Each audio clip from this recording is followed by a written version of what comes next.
యేసుక్రీస్తు నామములో శుభవందనాలు.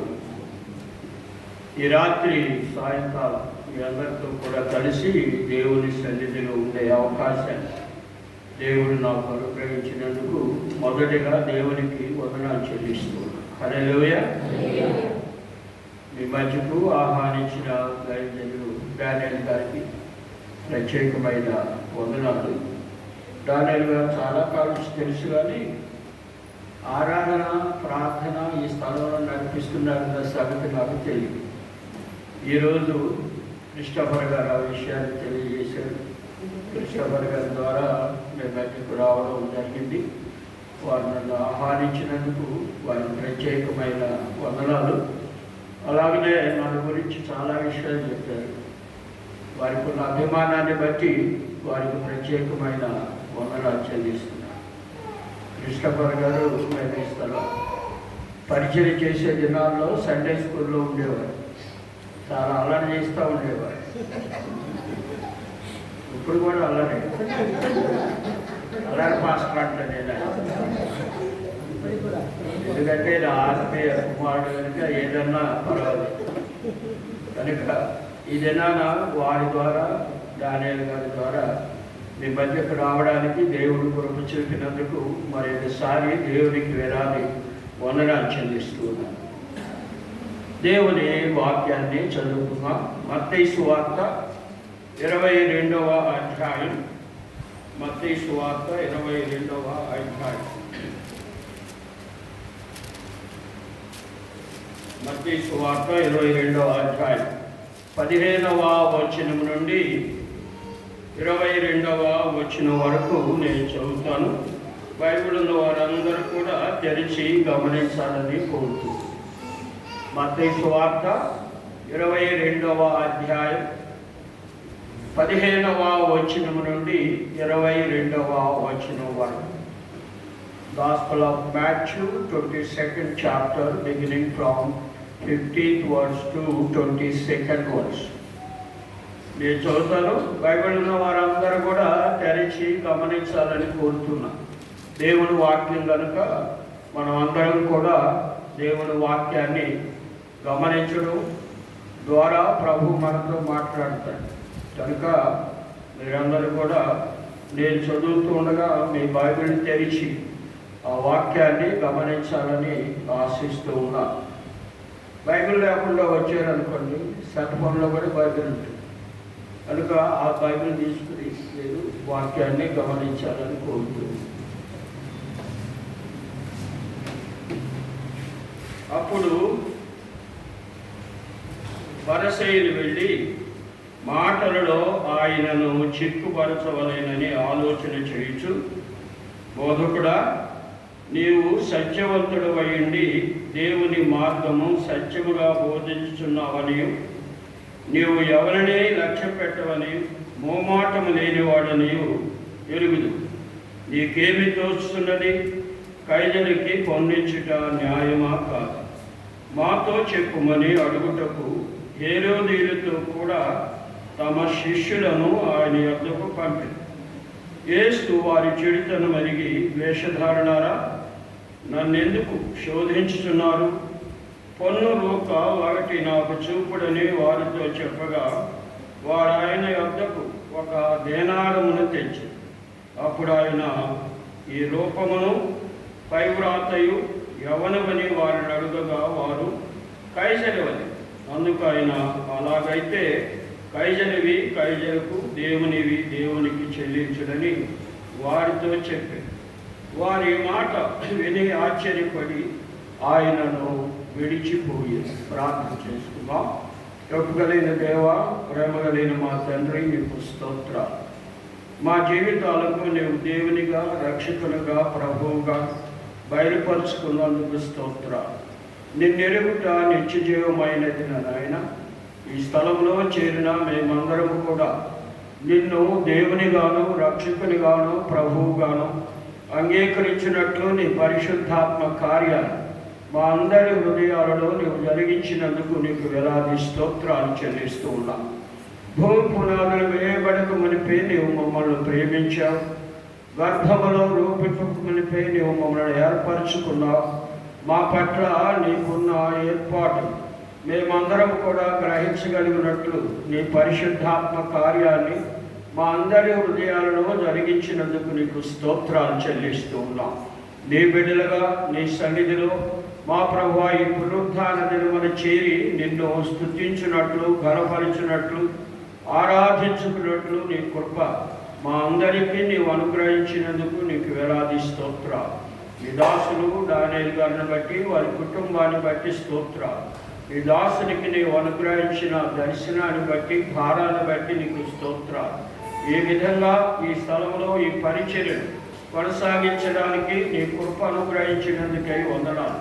ఈ స్థలంలో చేరిన ప్రతి ఒక్కొక్కరిని బట్టి నిన్ను స్తుతిస్తూ ఉన్నాము నా నాయన. ఈ దినాన మా ప్రభువా మేమందరము కూడా నా నాయన నీ సన్నిధిలో చేరి నిన్ను కనపరచగలిగినట్లు నీ కృప మా అందరికీ నీవు అనుగ్రహించినందుకు స్తోత్రాలు. దేవా, నీ వాక్యాన్ని చదువుకుని ఉన్నాం, దానిని ధ్యానం చేసుకొని పోవచ్చుగా నీ పరిశుద్ధాత్మ సహాయాన్ని మా అందరికీ అనుగ్రహించండి. మీ ఆత్మ ద్వారా మా మనోనేత్రాలు వెలిగించండి. ఈ వాక్యములో ఉన్న సత్యాలు గ్రహించినవి నమ్మునట్లు, నమ్మిన వాటిని మా వ్యక్తిగత జీవితాల్లో అనుసరించినట్లు నీ కృప మా అందరికీ దయచేయమని ప్రార్థిస్తూ ఉన్నాం. మేము వినువారు మాత్రమే కాక దానిని గైకొనువారంగా ఉన్నట్లు సహాయం చేయండి. మీ ఆత్మను మా మధ్య సంచరింపచేయండి. మీ ఆత్మ స్వాధీనములో మమ్మల్ని ఉంచి నీ వాక్యం పట్ల మా ప్రభువ మేము శ్రద్ధగా వినగలిగినట్లు కృప అనుగ్రహించమని ప్రార్థిస్తూ ఉన్నాం. దేవా, మా ప్రభువ దీనదాసులైన నన్ను నీ ఆత్మ స్వాధీనములో ఉంచి తలంపులను క్రమపరిచి నీ మాటలు అధికారపూర్వకముగా మా బయలువెడలినట్లు సహాయం చేయమని నీకును పరిశుద్ధాత్మకును మమ్మందరినీ అప్పగించుకుంటూ మా ప్రభువును మీ ప్రియ కుమారుడైన యేసుక్రీస్తు పరిశుద్ధ నామములో ఈ ప్రార్థన వేడుకొనుచున్నాను తండ్రి. గట్టిగా చెప్పండి. దేవుని స్తోత్రం. హల్లెలూయా. మనం చదువుకున్న వాక్య భాగంలో పరిసయ్యులు వారి శిష్యులు హేరోది, సద్దూకయ్య వీరందరూ కూడా యోధా జాతిలో తెగలు. ఆ తెగలు యేసు ప్రభు వారిని పరిచర్య చేసే దినాల్లో యేసు ప్రభు వారి యొక్క ఉపదేశాలు వారు వింటూ యేసు ప్రభు వారిని చిక్కుపరచాలని అనుకున్నారు. చాలాసార్లు చాలా ప్రశ్నలు యేసు ప్రభు వారిని వేశారు. కానీ ఈ సందర్భంలో మనం చదువుకున్న వాక్య భాగంలో యేసు ప్రభు వారిని పరిశోధించాలి అన్న భావనతో వారు యేసు ప్రభు దగ్గరికి హేరోదీయులను పంపారు. పరిసయ్యులు, శాస్త్రులు, సద్దూకయ్యులు వీరు యేసు ప్రభు దగ్గరికి హేరోదీయులను పంపారు. వీరందరూ కూడా యోధా జాతిలో తెగలు.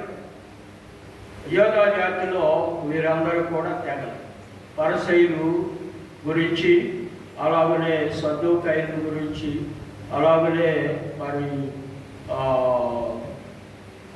తెగల గురించి యేసు ప్రభు వారు చాలా సందర్భాల్లో వారిని ఖండించినట్లుగా మనం చూస్తూ ఉంటాం.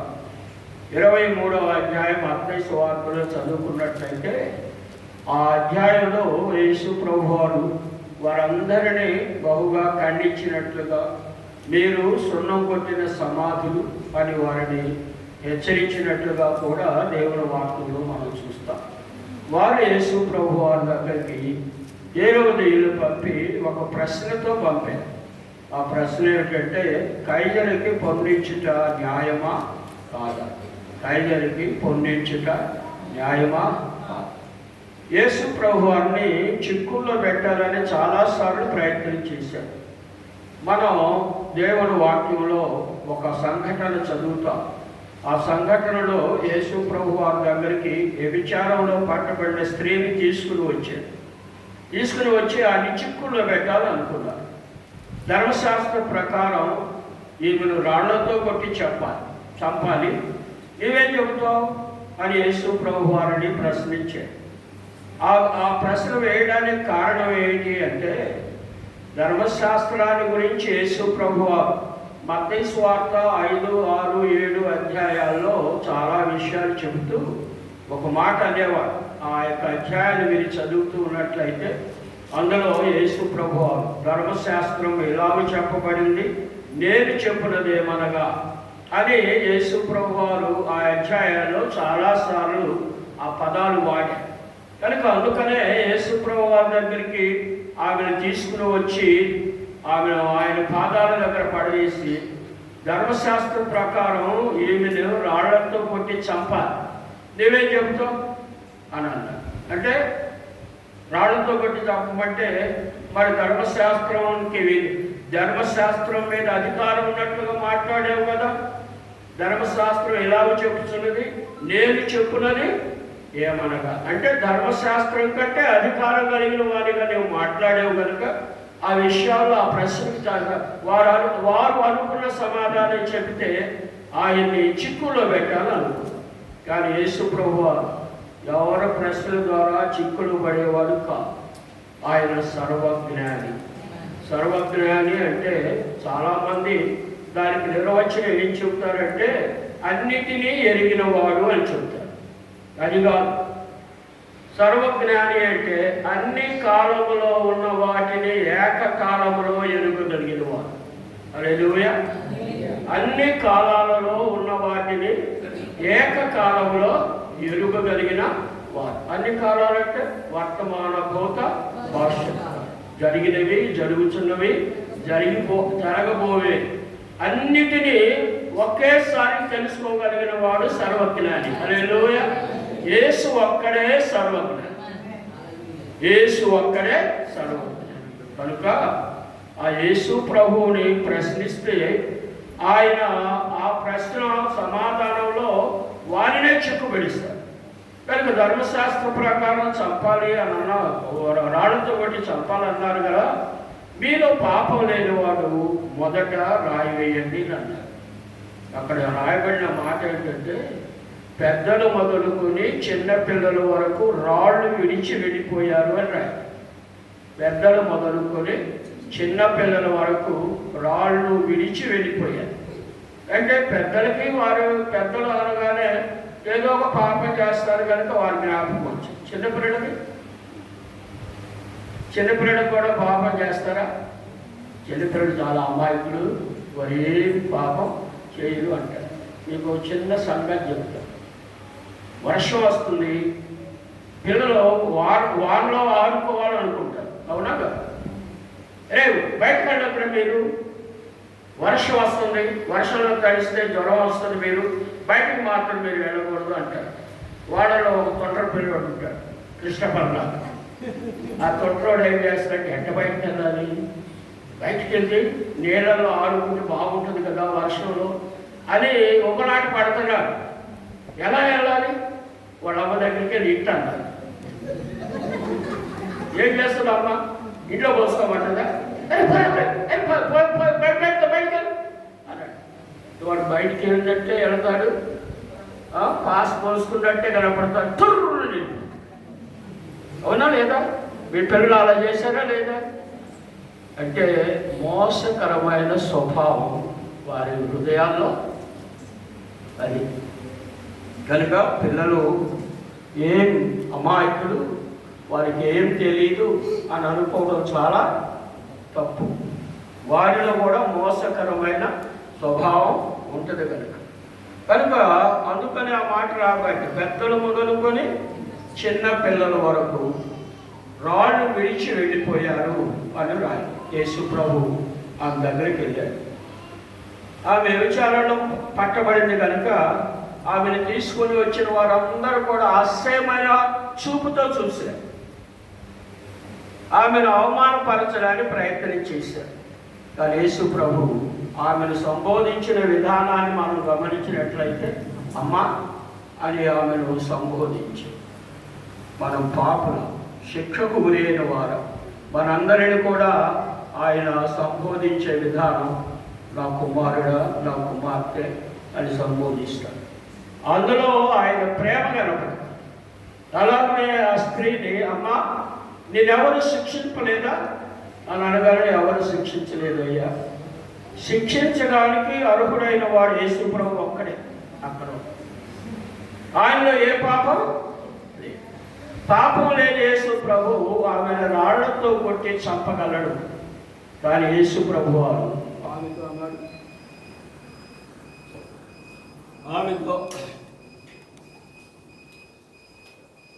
ఆమెతో యేసు ప్రభు వారు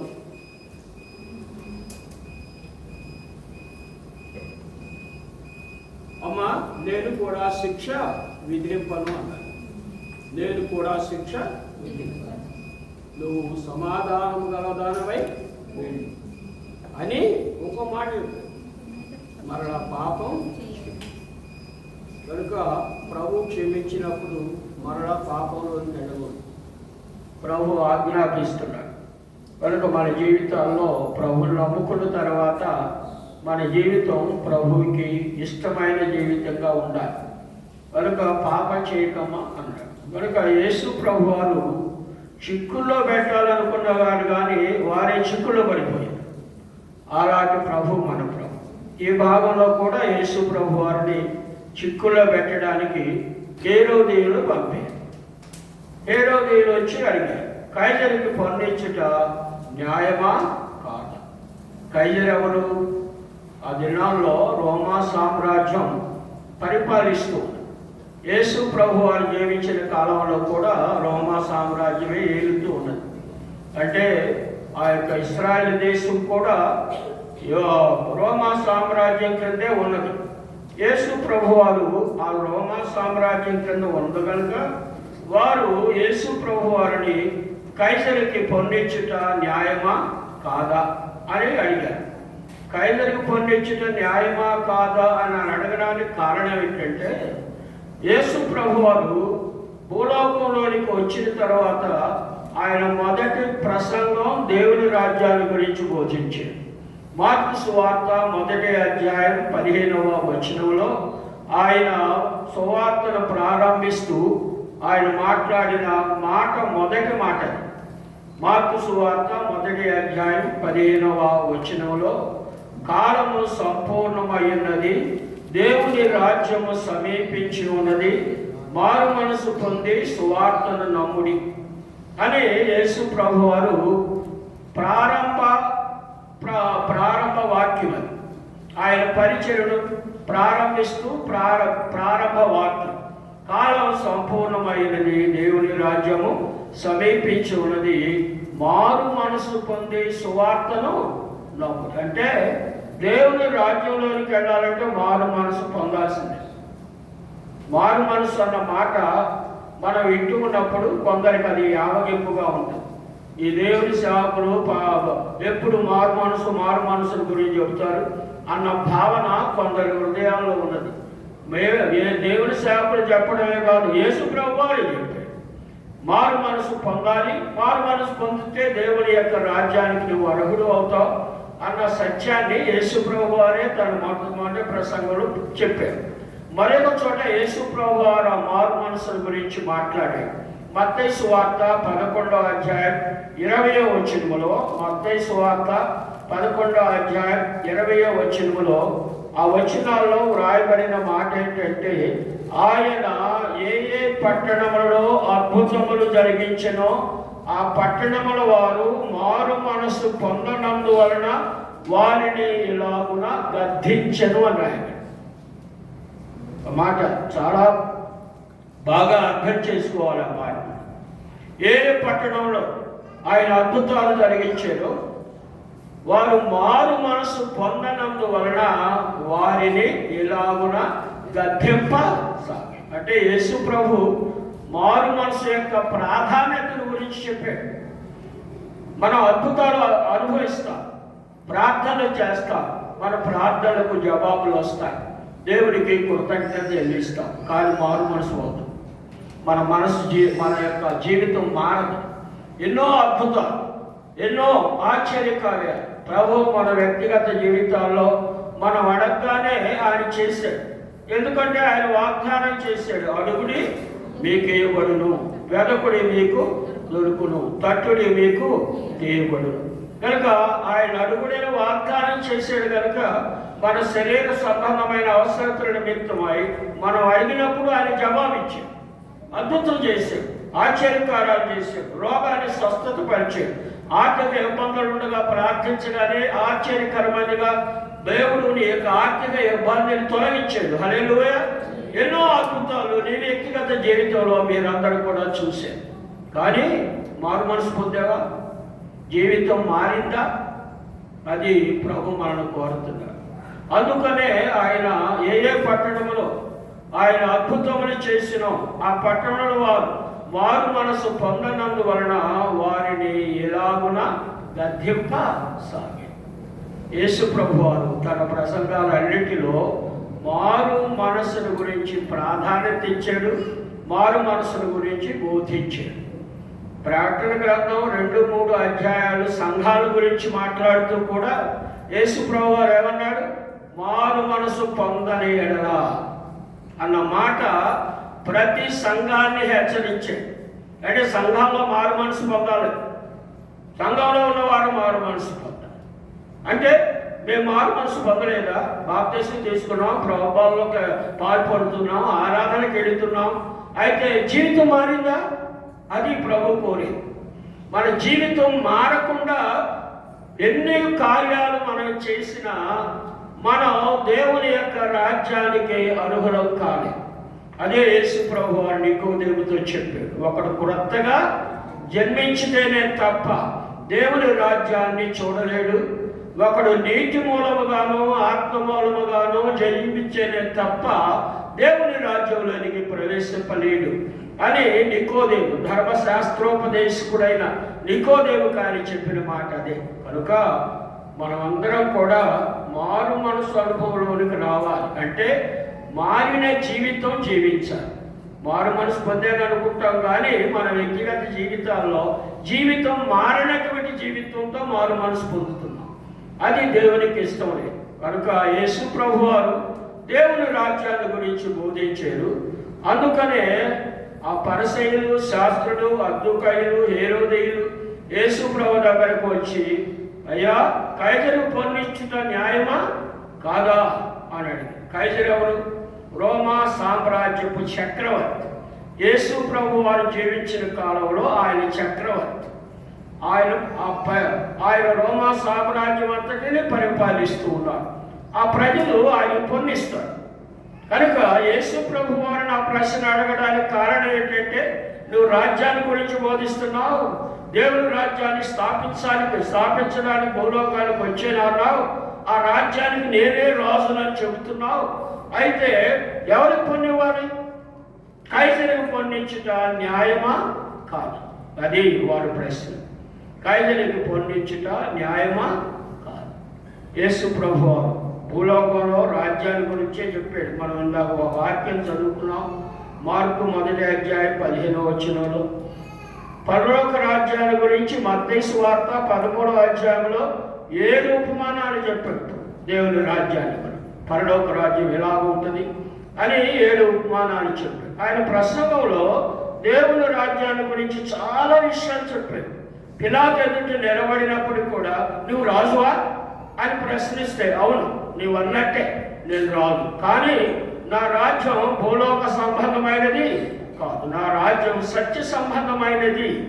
నేను సత్య సంబంధమైన ప్రతివాడు కూడా నా రాజ్యంలో ఉంటాడు అని పిలాతుకు ఆయన జవాబు చెప్పినట్లుగా మనం చూస్తూ ఉంటాం. కనుక యేసు ప్రభు వారు దేవుని రాజ్యాన్ని గురించి అనేక విషయాలు చెప్పాడు, అనేకమైన ఉపమానాలు చెప్పాడు. సిలువలో కూడా దేవుని రాజ్యాన్ని గురించి మాట్లాడాడు. ఆ దొంగన్నాడు, అయ్యా నీవు నీ రాజ్యంతో వచ్చినప్పుడు నన్ను జ్ఞాపకం చేసుకుంటే నేనే నీవు నాతో కూడా పరదేశంలో ఉందువు అన్నాడు. కనుక యేసు ప్రభు వారు దేవుని రాజ్యాన్ని బోధించడానికి వచ్చాడు, బోధించాడు.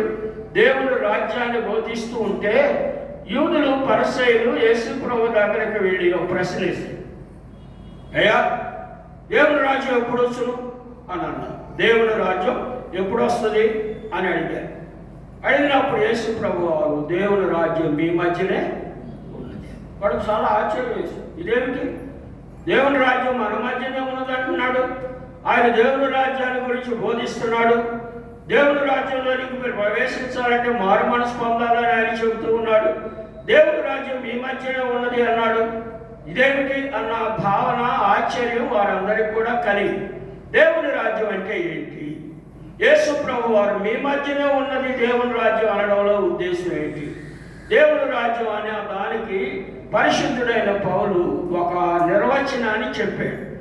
రోమా పత్రిక 10వ అధ్యాయం 17వ వచనంలో, రోమా పత్రిక 10వ అధ్యాయం 17వ వచనంలో, దేవుని రాజ్యము భోజనము పానము కాదు కానీ దేవుని రాజ్యము నీతియు సమాధానమును పరిశుద్ధాత్మ యందలి ఆనందం.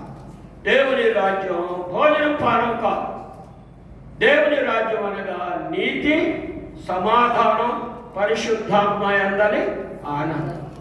అంటే యేసు ప్రభు వారు దేవుని రాజ్యాన్ని మన హృదయాల్లో మొదట స్థాపించడానికి వచ్చారు.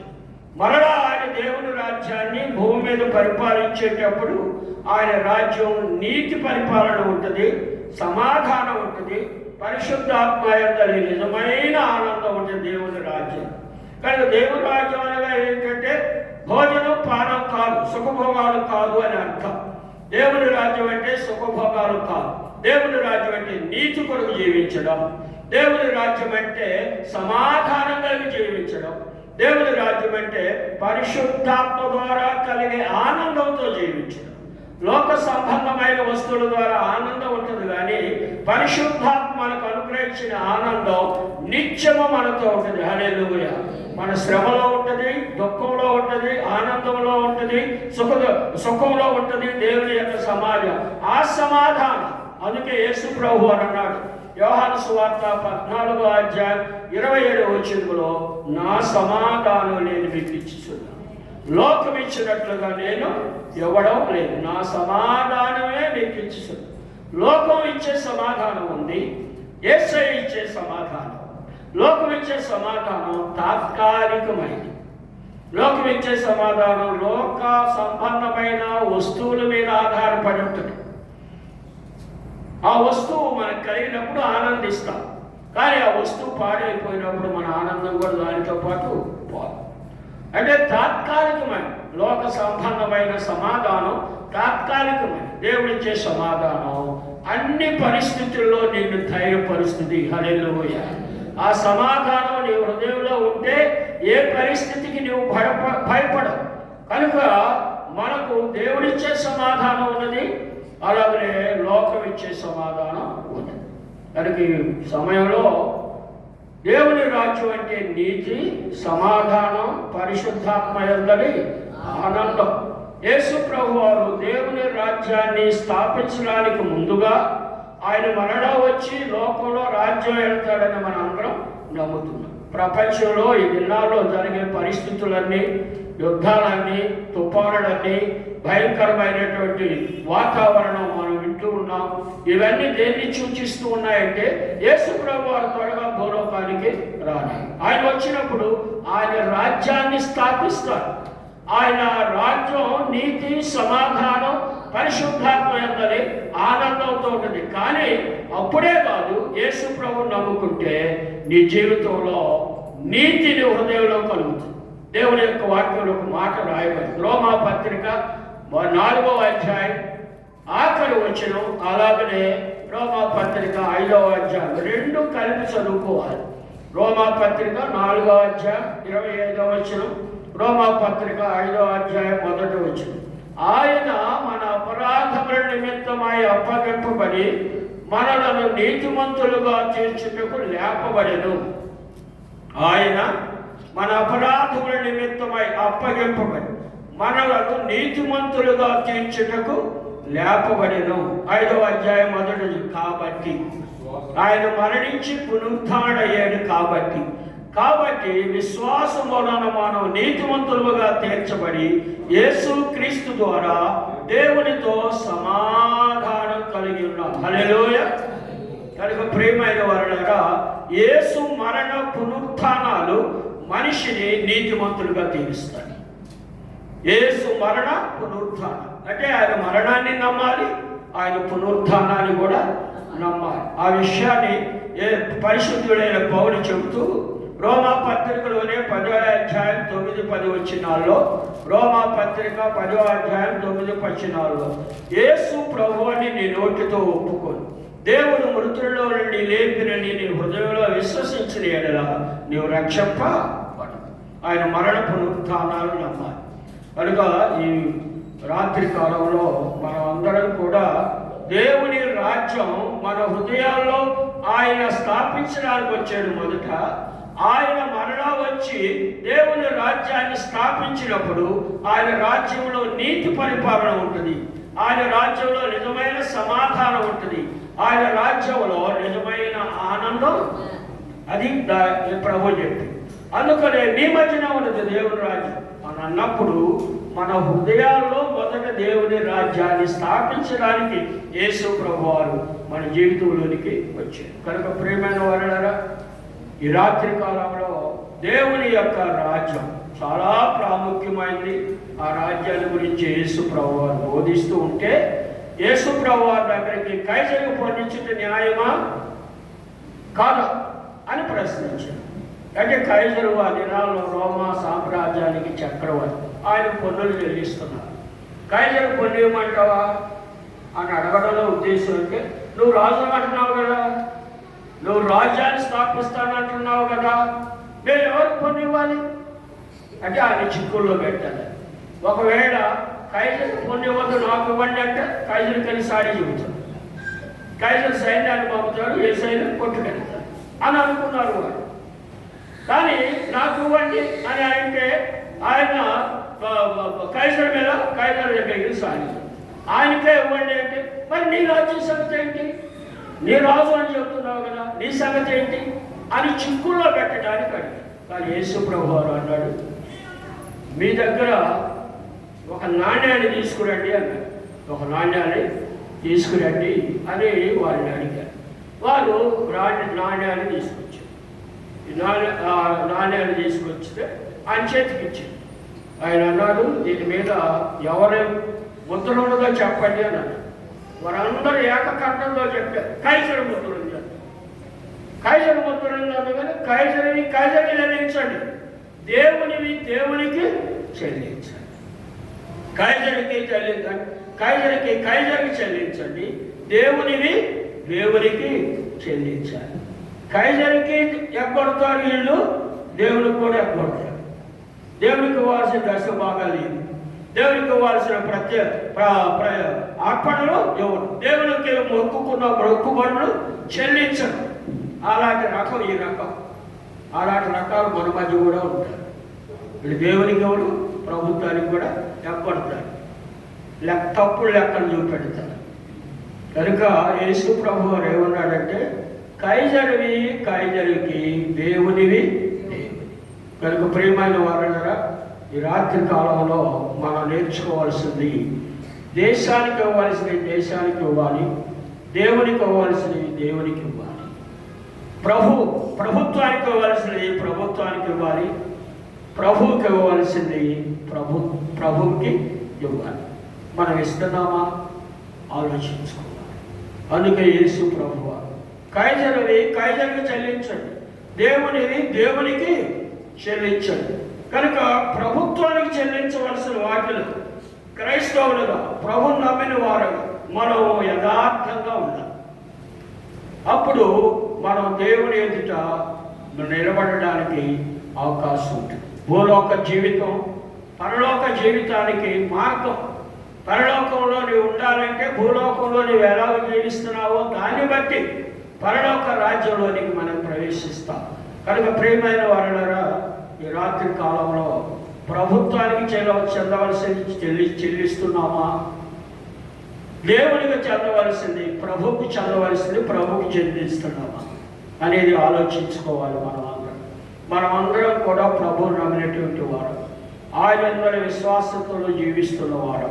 కనుక మన జీవితాల్లో ప్రభువుకి చెల్లించవలసింది ప్రభువు చెల్లించాలి, ప్రభుత్వానికి చెల్లించవలసింది ప్రభుత్వానికి చెల్లించాలి. మరి ప్రభుత్వం విషయాల్లో ఏ విధంగా మనం ప్రవర్తిస్తున్నామో దేవుని బిడ్డలుగా ఆలోచించుకోవాలి. ప్రభుత్వానికి ఏదైనా లెక్కలు అప్పగించాలంటే ఆడిటర్ దగ్గరికి వెళ్ళి తప్పులు లెక్కలు రాయించి అప్పగిస్తాం. అది దేవుని బిడ్డలుగా చేయడానికి వీలు. లంచాలు తీసుకో. లంచం దేవునికి అసహ్యమైన కార్యం కనుక లంచాలు తీసుకో. లంచాలు ఇవ్వకూడదు. నువ్వు తీసుకోకూడదు, లంచాలు ఇవ్వకూడదు. అది చాలా ప్రాముఖ్యం. అది లోకం అంతా అంతే కదండి. మా ఆఫీసులో ఉన్న వారందరూ తీసుకుంటారు, నేను తీసుకోకపోతే నాకు తిడతారు అన్న భావన నీలో ఉన్నట్లయితే ఆ భావన తీసివేసుకో. నీవు ఆ యొక్క స్థలంలో దేవుడు నిన్ను ఉంచాడంటే నువ్వు దేవుని నీతిని కనబరచడానికి ఉంచాడు, అంతేకాని వారితో పాటు ఏకీభవించడానికి దేవుడు నిన్ను ఆ స్థలంలో ఉంచడు. దేవుడు దానియేలుని, షద్రకు, మేషకు, అబేద్నెగోని అన్యుల రాజ్యంలో ఉంచాడు. విగ్రహారాధికుల ప్రభుత్వంలో వారు ఉన్నారు, కానీ ఆ నలుగురు దేవుని నీతిని నిలబెట్టారు. హల్లెలూయా. కనుక ప్రియమైన వారులారా, దేవునికి చెల్లించాలి. ప్రభుత్వానికి చెల్లించవలసింది ప్రభుత్వానికి చెల్లించాలి. మీ అందరికీ తెలుసు, మేము ఇక్కడ పరిచర్య చేసే దినాల్లో హగరి దగ్గర కార్బైడ్ ఫ్యాక్టరీ ఉండేది. ఆ ఫ్యాక్టరీలో పనిచేసే వారందరూ కూడా చిన్న మందిరం వేసుకున్నాం. ఆ మందిరానికి వెళ్ళి మేము వాక్య పరిచర్య చేసేవాళ్ళం. ఉదయం ఇమ్మానుయేలు శ్రీరాంపురం కాలనీలో వాక్యం చెప్పి మధ్యాహ్నం ఆ స్థలానికి వెళ్ళి అక్కడ ఉన్న చేరిన వారికి వాక్యం చెప్పేవాళ్ళు. ఓసారి ఆ విశ్వాసులందరూ మమ్మల్ని ఆ ఫ్యాక్టరీ చూడడానికి తీసుకుని వెళ్ళారు. ఆ ఫ్యాక్టరీ యజమాని పరిచయం చేశారు. ఆయన అన్నీ చూపెట్టిన తర్వాత ఆయన ఆఫీస్కి తీసుకెళ్ళాడు. ఆయన ఒక మాట అన్నాడు, సార్ మా యొక్క ఫ్యాక్టరీలో చాలామంది పనిచేస్తారండి, కానీ మీ ప్రార్థన మందిరం నుండి వచ్చిన వారు మాత్రం చాలా నమ్మకమైన వారు అన్నారు. సాక్ష్యం వారు ఎంత నమ్మకంగా పనిచేస్తారో మాకు తెలుసండి. మిగిలిన వారు అంత నమ్మకంగా పనిచేయరు.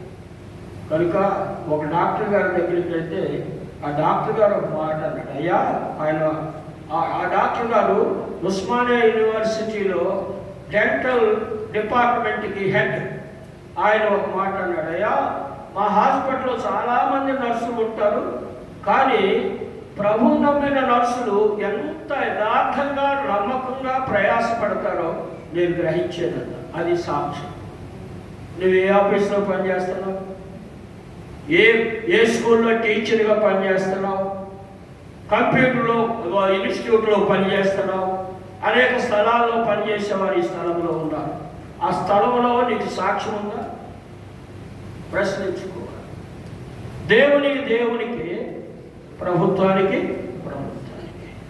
ప్రభుత్వ విషయంలో మనం యథార్థంగా ఉండాలి. ప్రభు విషయంలో ఇంకా యథార్థంగా ఉండాలి. ప్రభుత్వ విషయంలో నీతిగా జీవించాలి. ప్రభు విషయంలో ఇంకా నీతిగా జీవించాలి. అది ప్రభు మన నుండి కోరుతున్నాడు ఈ రాత్రి కాలంలో. కైజరికి ఇవ్వండి, దేవునికి ఇవ్వండి. కైజరికి ఇవ్వాల్సినవి అంటే ప్రభుత్వానికి ఇవ్వాల్సినవి ప్రభుత్వానికి ఇవ్వండి, ప్రభువుకి ఇవ్వాల్సింది ప్రభువుకి ఇవ్వండి, దేశానికి ఇవ్వాల్సినవి దేశానికి ఇవ్వండి, దేవునికి ఇవ్వాల్సినవి దేవునికి ఇవ్వండి. అయితే ఈ రాత్రి కాలంలో దేవునికి ఇవ్వాల్సినవి మన దగ్గర ఉన్నాయి. దేవునికి ఇవ్వాల్సినవి ఏమి ఇవ్వండి మా దగ్గర అనుకుంటారు కదా.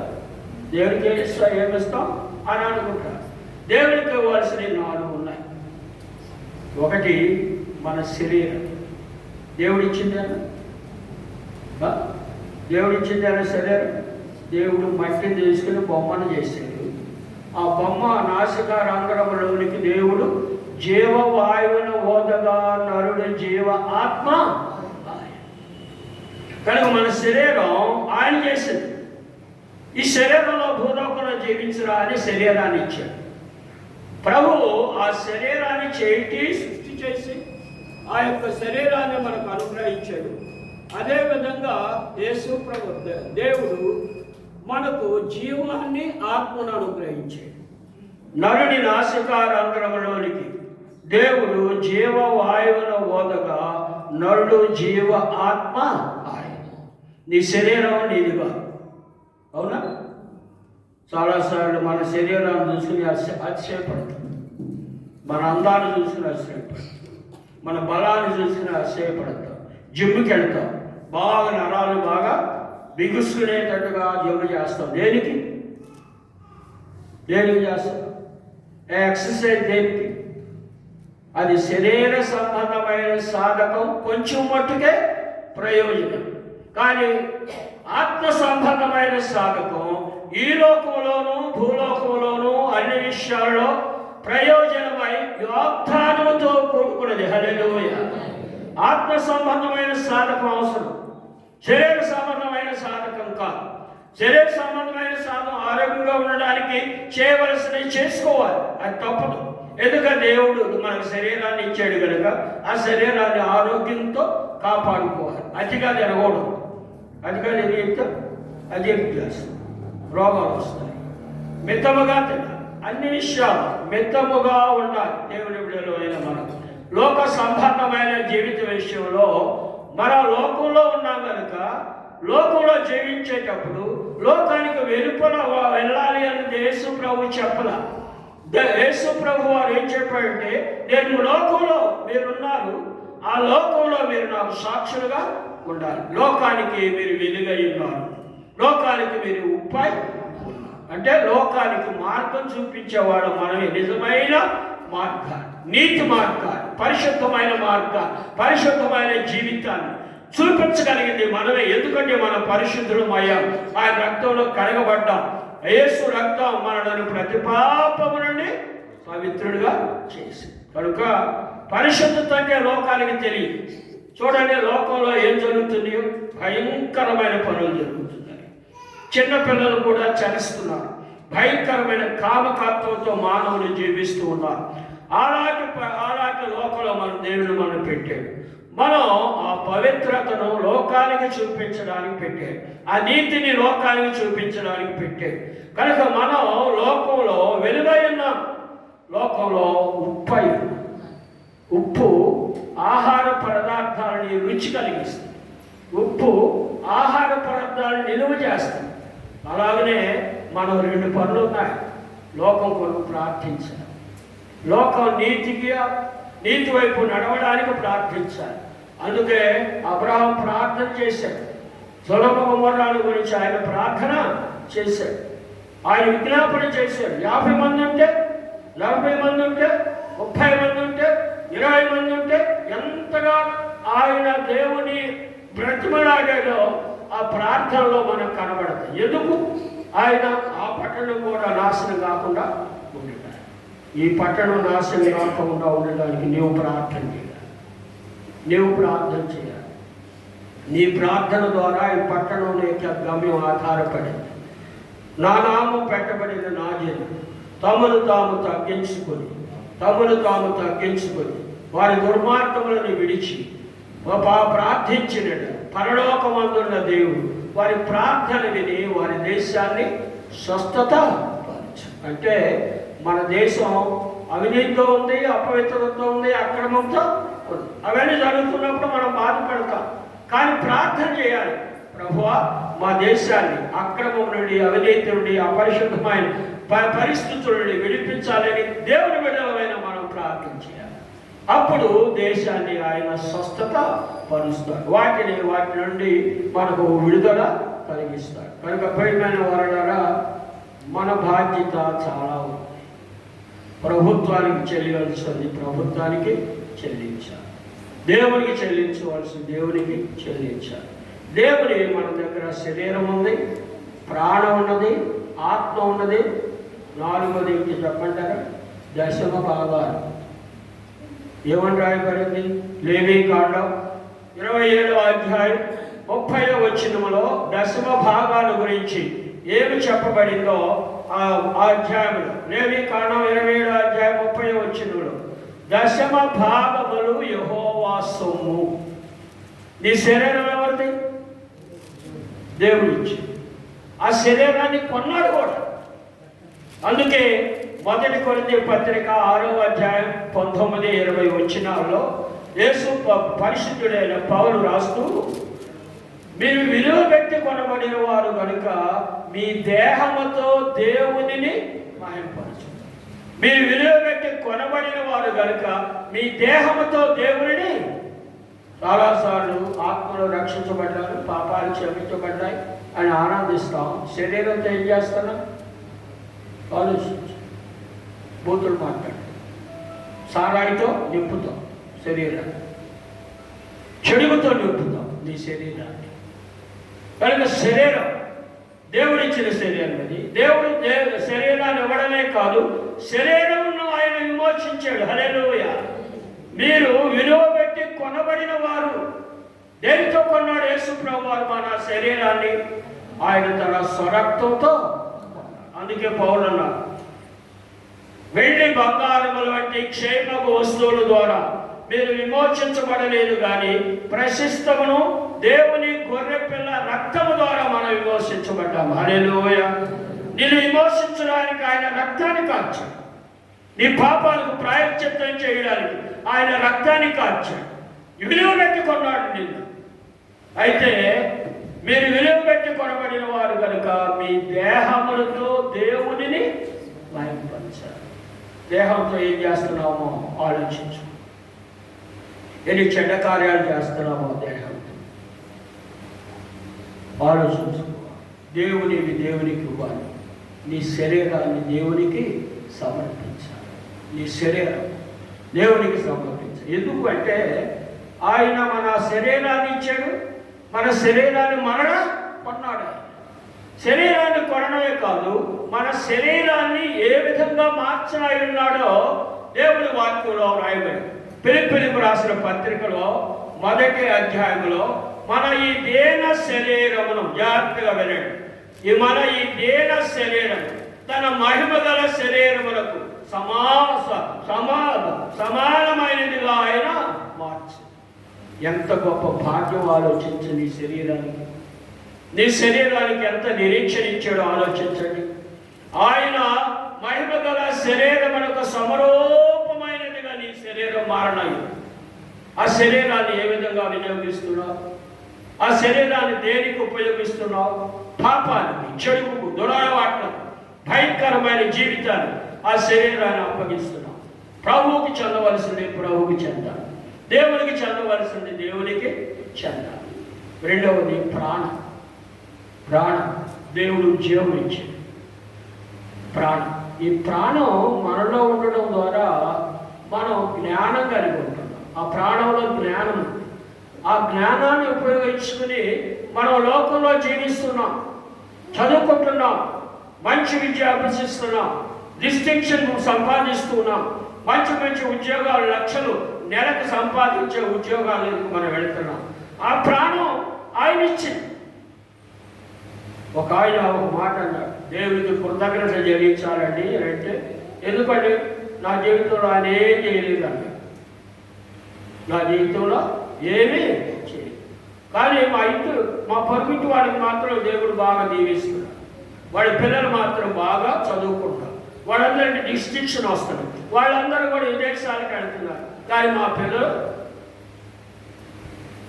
చదువు రావడం అని వేష్టపోయేవారు ఉన్నారు, బాధపడేవారు ఉన్నారు. కానీ ఆ వ్యక్తి అదే అన్నాడు, అయ్యా దేవుడు నాకేం చేయలేదు అయ్యా అన్నాడు. 150వ కీర్తన ఆఖరి వచ్చిన చదువు. 150వ కీర్తన ఆఖరి వచ్చిన. సకల ప్రాణులు యెహోవాను సన్నతించుదురుగా. సకల ప్రాణం అంటే ప్రాణం ఉన్న ప్రతి వ్యక్తి దేవుని స్తుతించాలి. హల్లెలూయా. నీకు ప్రాణం ఉందా? ఆ ప్రాణం దేవుడు ఇచ్చి, ఆ ప్రాణంతో నీవు జీవిస్తున్నావు. ఆ ప్రాణం ద్వారా వచ్చిన జ్ఞానంతో లోకంలో సంపాదించుకుంటున్నావు, లోకంలో మంచి ఉద్యోగాలు చేస్తున్నావు. కనుక ఆ ప్రాణాన్ని దేవుడు ఇచ్చింది, అది దేవునికి ఇవ్వాలి, దేవునికి అర్పించాలి. మన ప్రాణం దేవునికి అర్పించాలి. మొదటిది మన శరీరం, రెండవది మన ప్రాణం, మూడవది ఆత్మ. సామెతల గ్రంథం 20వ అధ్యాయం 27వ వచనములో, సామెతల గ్రంథం 20వ అధ్యాయం 27వ వచనములో నరుని ఆత్మ యెహోవా పెట్టిన నరుని ఆత్మ యెహోవా పెట్టిన దీపం అని సామెతల గ్రంథంలో ఆ గ్రంథకర్త మన ఆత్మల గురించి రాశాడు. కానీ దేవుడు మనల్ని సృష్టించినప్పుడు వారి నాసికారంధ్రములోనికి జీవ వాయువును ఓదగా నరుడు జీవ ఆత్మాయ. కనుక మనకు శరీరం ఇచ్చాడు, ప్రాణం ఇచ్చాడు, ఆత్మనిచ్చాడు. హల్లెలూయా. అవి దేవునిది. మన శరీరం దేవుడి. ఆయన ఇవ్వడమే కాదు, దాన్ని విమోచించాడు. మన ప్రాణం ఆయన. అందుకే యేసు ప్రభు అన్నాడు, ఒకడు లోకమంతయు సంపాదించి తన ప్రాణమును పోగొట్టుకొనుట వలన వారికి ప్రయోజనం ఏమిటి? ఒకడు తన ప్రాణమునకు ప్రతిగా మరి ఏమీ ఇవ్వగలడు. మార్కు సువార్త 8వ అధ్యాయం 36వ వచనంలో యేసు ప్రభు వారు మాట అన్నాడు. ఒకడు లోకమంతా చాలా సంపాదిస్తున్నారు. ఇల్లు సంపాదించుకుంటున్నారు, ప్లాట్లు సంపాదించుకుంటున్నారు, అన్ని సంపాదించుకుంటున్నారు. బ్యాంకుల్లో ఫిక్స్డ్ డిపాజిట్లు ఉన్నాయి, అన్నీ ఉన్నాయి, పర్వాలేదే అని అనుకుంటున్నావు. కానీ ఏం తినాలో నీ ప్రాణాన్ని అడుగుతూ ఆలోచించు. కనుక నీ ప్రాణం, నీ ఆత్మ దేవుడిచ్చినవి. నీ శరీరం దేవుడి నీ కొరకు చేసింది. అవి దేవునికి చెల్లించు. కైసరివి కైసరికి చెల్లించు. దేవుని ఏమున్నాయో మనం చూస్తూ ఉన్నాం. నరుని ఆత్మ యెహోవా పెట్టిన. ఆ మాట క్రింద ఇంకొక మాట, సామెతలు 27వ వచనములో నరుని ఆత్మ యెహోవా పెట్టిన దీపం, అది అంతరంగములన్నిటినీ పరిశోధించును. అంటే అంతరంగములన్నిటినీ పరిశోధించినట్టు మీకేమర్థమైంది? చదువుకుంటాం మన దేవుని వాక్యాన్ని, కానీ ఆ పదాలు ఏ విధంగా ఉద్దేశం ఏంటి అనేది కూడా పరిశుద్ధాత్మను అడిగితే ఆయన బయలుపరుస్తాడు ఆ సత్యాన్ని. కనుక నరుని ఆత్మ యెహోవా పెట్టిన దీపం, అది అంతరంగములన్నిటినీ పరిశోధించును. మీకు ఆ మాట అర్థం కావాలంటే ఒక చక్కని మాట చెప్తాను. సీసీటీవీ కెమెరా చూసారా? సీసీటీవీ కెమెరా తెలిసిన వాళ్ళు ఎంతమంది? అందరికీ తెలుసు సీసీటీవీ. అది మా అబ్బాయికి కూడా తెలుసు. ఆ అబ్బాయి కూడా చేయొచ్చు, చిన్న అబ్బాయి. సీసీటీవీ కెమెరా 4 రోడ్లు కలిసిన చోట పెడతారు. అక్కడ ఏం జరుగుతుందో రికార్డ్ చేస్తారు. సీసీటీవీ కెమెరా బ్యాంకుల దగ్గర పెడతారు. ఏటీఎం గదుల్లో టీటీవీ. ఎందుకు ఆ సీసీటీవీ కెమెరా పెట్టేది? ఆ బ్యాంకుల్లో కానీ, ఏటీఎం గదిలో కానీ, రైలు స్టేషన్లో కానీ ఏం జరుగుతున్నాయో రికార్డ్ చేస్తారు. ఒకవేళ ఎవడన్నా ఏటీఎం గదిలోనికి వెళ్ళి పగలగొట్టి డబ్బులు తీసుకెళ్ళాడు అనుకో, పట్టుబడిన తర్వాత నేనేం చేయలేదండి అని అంటాడు అనుకోండి, ఆ సీసీటీవీ కెమెరా చూపెడుతున్నాడు. అవునా? జరిగినట్టే కదా. ఎవడరా ఆ గదిలో కలిగి ఎవడు చూడు, నువ్వేనా అని అంటారు, పట్టుబడతాడు. మనం అంతరంగమును పరిశోధించు. ఏంటి? యెహోవా మనలో ఆత్మను పెట్టి, నరుని ఆత్మ యెహోవా పెట్టిన అది అంతరంగములన్నింటినీ. కెమెరా ఉంది మనలో, సీసీటీవీ కెమెరా ఉంది. నువ్వు ఎక్కడికి తప్పించుకోలేవు. ఆలోచించండి. దేవుని బిడ్డవే, మారు మనసు పొందావు, ప్రభుపాలలో పాలు పొందుతున్నావు, ఆరాధనకి వస్తూ పోతూ ఉన్నావు. నువ్వేం చేస్తున్నావు? ఆ సీసీటీవీ కెమెరాలో నువ్వు చేసేవన్నీ కూడా రికార్డ్ అయ్యి. ఆలోచించు. ఎందుకు పెట్టి? దేవుడు ఆత్మ, వారిని ఆత్మ యెహోవా పెట్టిన దీపం, అది అంతరంగములన్నిటినీ పరిశోధించు. కనుక ప్రియమైన వారలారా, దేవుడు శరీరాన్ని ఇచ్చాడు, దేవుడు ప్రాణాన్ని ఇచ్చాడు, దేవుడు ఆత్మనిచ్చాడు. అవి దేవునికి ఇవ్వాలి. హల్లెలూయా. దేవునికి చెల్లించాలి. వాటిని లోకంలో లోక సంబంధమైన జీవితానికి అంటే సక్రమమైన జీవితానికి వాడుకోవడానికి ఇచ్చాడు, కానీ అక్రమమైన జీవితాన్ని వాడుకోవడానికి నీకు శరీరాన్ని ఇవ్వాల, నీ ప్రాణాన్ని ఇవ్వాల, నీ ఆత్మని ఇవ్వాల. ఈ మూడు ఆయన ఎందుకు ఇచ్చాడు అంటే లోకంలో జీవించడానికి ఇచ్చాడు, అది సద్వినియోగపరచుకోవడానికి ఇచ్చాడు, నీ జీవితానికి ప్రయోజనకరంగా ఉండడానికి ఇచ్చాడు.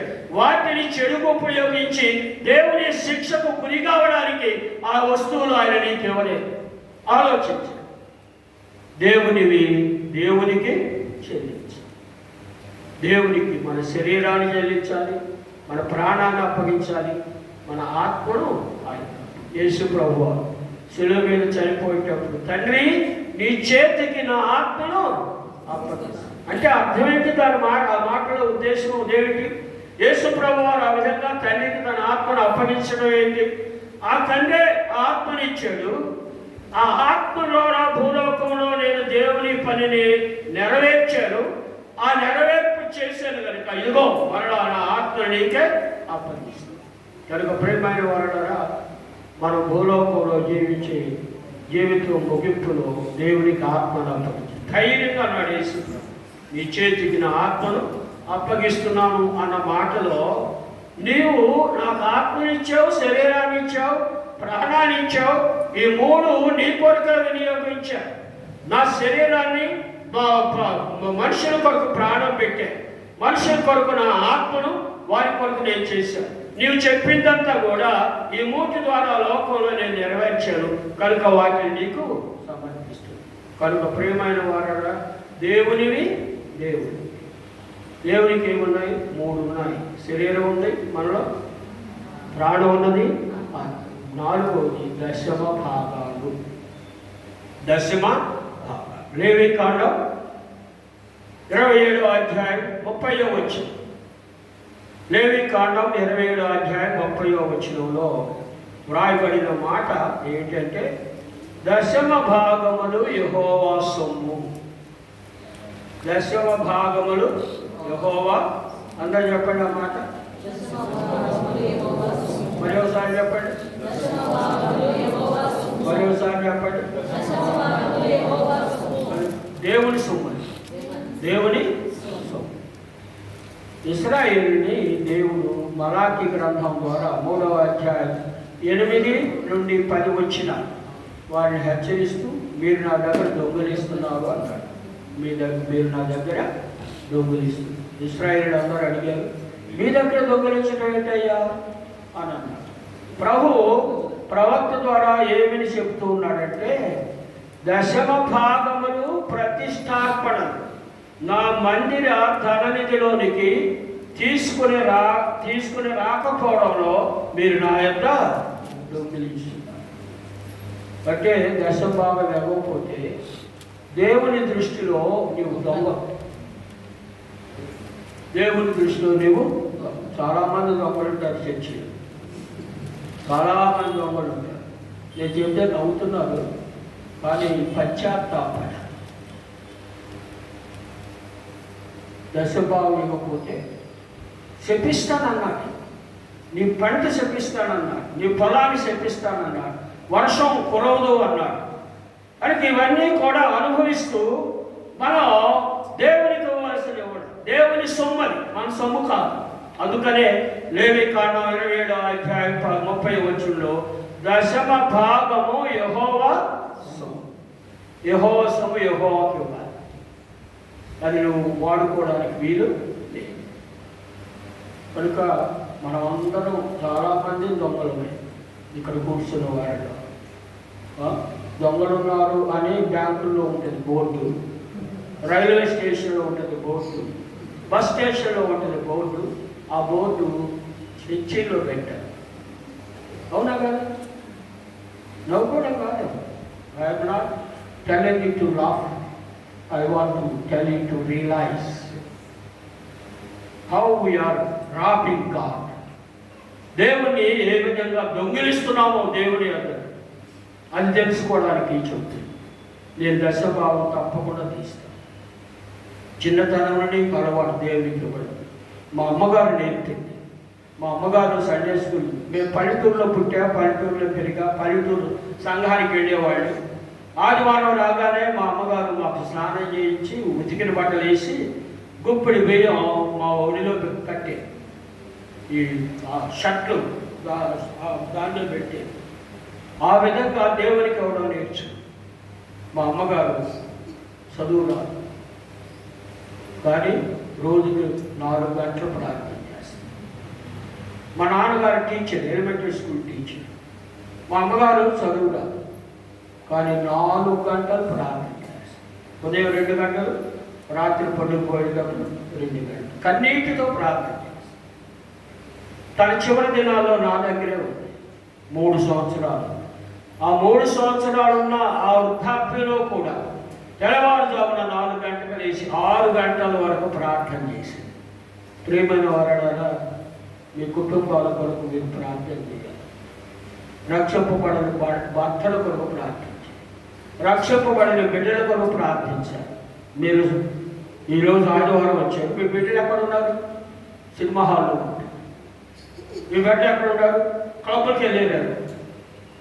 మీ బిడ్డలు ఎక్కడ ఉన్నారు? ఎక్కడ? We don't take the responsibility about our own children. చాలా ప్రాముఖ్యం బిడ్డల విషయాల్లో ప్రార్థన చేయాలి. మా అమ్మ ప్రార్థన చేసి దేవుడు నన్ను దీవించేది. హల్లెలూయా. నా బిడ్డల కొరకు నేను ప్రార్థన చేసి ఈ రోజు వరకు కూడా ప్రతిరోజు ఉదయం నా బిడ్డల కొరకు ప్రార్థన చేస్తాను. వారి బిడ్డల కొరకు అంటే మనవలు మనవరాళ్ళ కొరకు ప్రార్థన చేస్తాను. వారందరూ ప్రభువులు ఉన్నారు. హల్లెలూయా. ప్రభువు కొరకు జీవిస్తున్నాను. నువ్వు ప్రార్థన చేయకపోతే నీ బిడ్డలు రక్షణలోనికి రావు. ప్రభు ఒక మాట అన్నారు, ఈ చిన్నవారిలో నశించుట పరలోకమందున తండ్రి చిత్తము కాదు. ఈ చిన్నవారిలో, మీ ఇంట్లో ఉన్న చిన్నవారు, మీ ఇంట్లో ఉన్న బిడ్డలు నశించుట పరలోకమందున్న దేవుని చిత్తం కాదు. అంటే నశిస్తారు, నరకానికి వెళ్తారు. కనుక వారి కొరకు తల్లిదండ్రులైన వారు మోకాళ్ళ మీద ఉండి ప్రార్థన చేయాలి. ఎప్పుడు ప్రార్థన చేస్తారు? ఇవ్వడానికి నీ భర్త కొరకు ఎప్పుడు ప్రార్థన చేసి, అయ్యా తాగుపోతే అయ్యా పాస్టర్ దగ్గరికి వచ్చి ప్రార్థన చెయ్యా అంటారు. కానీ నువ్వు చేస్తున్నావా? నువ్వు మోకరించావా? నీ భర్త విషయంలో, నీ బిడ్డల విషయంలో మోకరించావా? ఆలోచించు. కనుక మన జీవితాలు చాలా ప్రాముఖ్యం ప్రార్థన. కనుక ఈ రాత్రి కాలంలో దేవునికి చెల్లించు. ప్రభుత్వానికి చెల్లించవలసింది ప్రభుత్వానికి చెల్లించు. మన శరీరం అయింది, మన ప్రాణం అయింది, మన ఆత్మ అయింది, 10వ భాగము అయింది. 10వ భాగం యెహోవా సొమ్ము. అది దేవునికి ప్రతిష్ఠితము అని రాయబడి. దేవునికి ప్రతిష్ఠితం అంటే ఏంటి? ఇక్కడ క్యాష్ ఉంది. ఈ క్యాష్ దేవుని మందిరంలో వాడబడ్డానికి ఎవరో ఇచ్చారు డొనేషన్.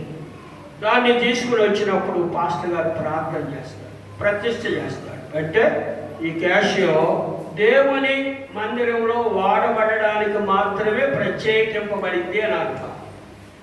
ఇక పెళ్ళినప్పుడు ఎవరైనా క్యాష్ తీసుకురాకపోతే, అయ్యో మీ క్యాష్ తీసుకోవాలంటే పాస్టర్ గారు ఇస్తాడా? ఎందుకు?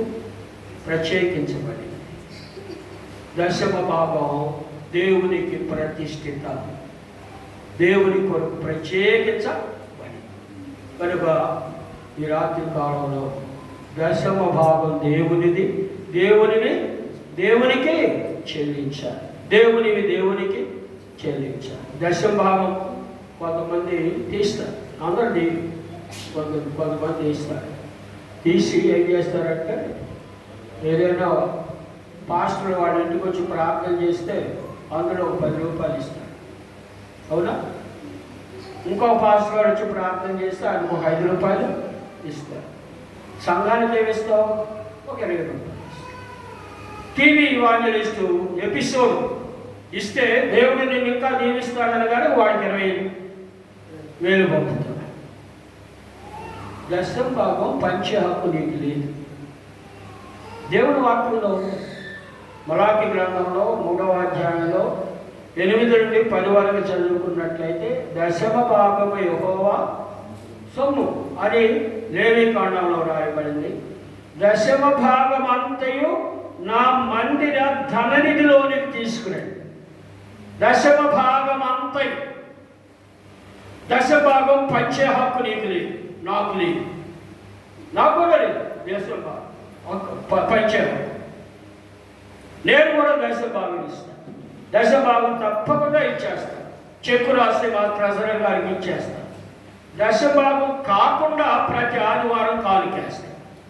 కొంతమంది దశభాగం ఇచ్చాం కదలే అని కానుకేయరు. దశభాగం ఇచ్చాం కదా అని అనుకుంటారు. దశభాగం ఇవ్వడం ద్వారా దేవునికి నీవు ఏమీ ఇవ్వాలి. దేవుని సొమ్ము దేవునికి ఇచ్చావు. అవునా కాదు? అవునా కాదు? చెప్పండి. యెహోవా సొమ్ము, అది యెహోవాకు ప్రతిష్ఠితం కనుక దేవుని సొమ్ము దేవునికి ఇచ్చావు. దశభాగం ఇచ్చి సంగడ ఎగరయ్యి. చాలా మంది అనుకుంటారు నేను సంఘానికి దశభాగం ఇస్తాను అని. దశభాగం ఇచ్చి దేవునికి నువ్వేమీ, ఆయన సొమ్ము ఆయనకి ఇచ్చావు. అంతేనా? ఎవరి అంతేనా? ఈరోజు అయినా సరే దశభాగం అంతా మందిరంలోనికి రావాలి. నువ్వు ఏ మందిరానికి వెళుతున్నావు, ఏ మందిరంలో రక్షించబడ్డావు, ఏ మందిరంలో విశ్వాసంలో బలపడ్డావు, ఏ మందిరంలో నీ కొరకు దైవ సేవకులు ప్రార్థిస్తున్నారో ఆ మందిరానికి నీవు క్రమంగా వెళుతున్నావు కనుక ఆ మందిరం యొక్క చందా పెట్టిలోనికి ఆ దశభాగం రావాలి. నా మందిరంలో నా మందిర ధననిధిలోనికి తీసుకురండి అన్నాడు. కనుక దశభాగం పంచే హక్కు ఏ విశ్వాసికి లేదు, ఏ దైవ సేవకుడు కూడా లేదు. దశభాగం దేవుని మందిరంలోనికి వేయాలి. దశభాగం ఇచ్చి దేవునికి ఇచ్చేదని ఎవరు తలంచడానికి వీలు లేదు. దశభాగం ఆయన సొమ్ము ఆయనకి ఇచ్చేసి దశభాగం ఇచ్చిన తర్వాత ఏమైనా మన జీవితాల్లో మనం ఇచ్చేమో అని చెప్పడానికి వీలు. దశభాగం కాకుండా ఏమైనా ఇస్తే నువ్వు ఇచ్చినట్టు. దశభాగం ఇచ్చి నేను ఇస్తున్నాను సంఘానికి అని అనుకోవడానికి దేవుని వాక్య విరుద్ధమైనటువంటి భావన కనుక దాన్ని దిద్దుకోవాలి. దేవునికి దశభాగం ఇవ్వాలి, దశభాగం అంతా ఇవ్వాలి. దశభాగం పంచడానికి వీలు లేదు. దశభాగం సంఘం యొక్క కానుక పెట్టిలోనికి రావాలి. కనుక ప్రియమైన వారులారా, దశభాగం చాలా ప్రాముఖ్యం. దేవుడు ఏమన్నాడంటే దశభాగం ఇచ్చేవారిని ఆకాశపు వాక్యలను విప్పి పట్టజాలనన్ని విస్తారమైన దీవెన.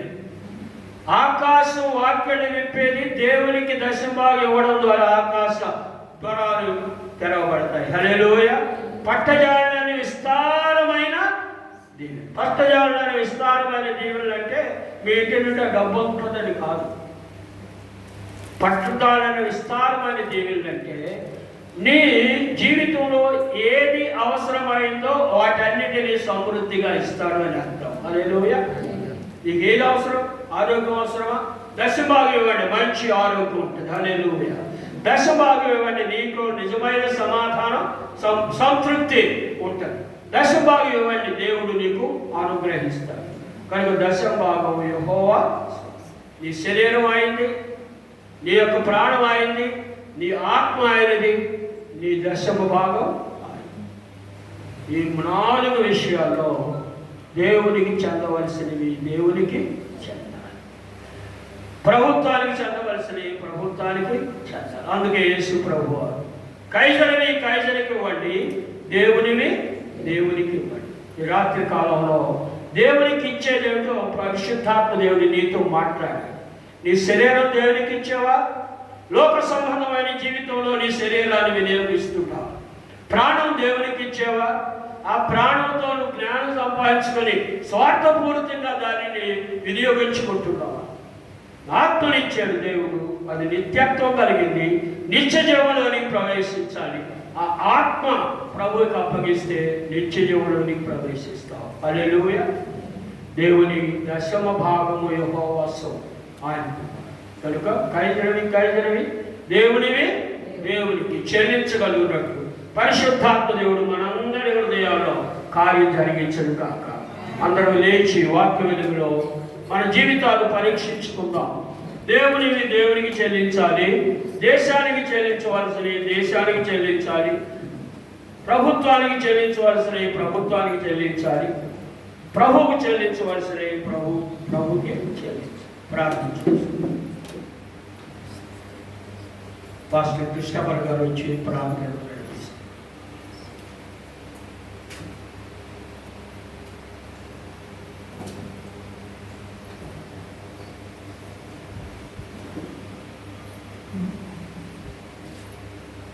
ಹೌದು ಪ್ರಿಯರೇ, ನಮ್ಮನ್ನು ನಾವು ಪರೀಕ್ಷಿಸಿಕೊಳ್ಳೋಣ.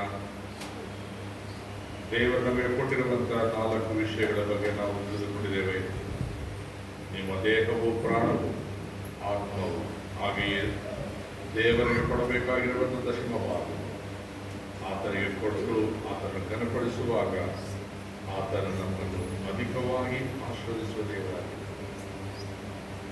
ಈ ಮಾತುಗಳನ್ನು ನಾವು ನೆನೆಸಿಕೊಂಡು ಧ್ಯಾನ ಮಾಡುತ್ತಾ ನಮ್ಮನ್ನು ನಾವು ದೇವರಿಗೆ ಸಮರ್ಪಿಸಿಕೊಳ್ಳೋಣ. ಇದುವರೆಗೆ ನಾವು ಮಾಡದೆ ಹೋಗಿದ್ದರೆ ನಾವು ಈ ದಿನದಿಂದ ಮಾಡುವುದಕ್ಕೆ ನಮ್ಮನ್ನು ನಾವು ಆತನಿಗೆ ಒಪ್ಪಿಸಿಕೊಳ್ಳೋಣ.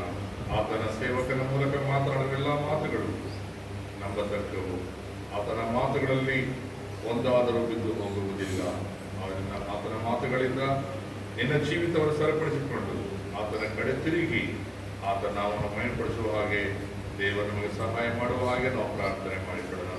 ಪರಿಶುದ್ಧನು, ಮಹೋನ್ನತನು, ಸರ್ವಶಕ್ತನು, ಎಲ್ಲ ಒಳ್ಳೆಯ ವರದಾನಗಳಿಗೆ ಕಾರಣಭೂತನಾಗಿರುವ ನಮ್ಮ ತಂದೆಯಾಗಿರುವ ದೇವರೇ, ಹೌದು ನಮ್ಮ ಕರ್ತನೆ, ಇದುವರೆಗೆ ನೀವು ಮಾತನಾಡಿರುವ ಎಲ್ಲ ಮಾತುಗಳು ಕರ್ತನೆ ಸತ್ಯವಂತಪ್ಪ.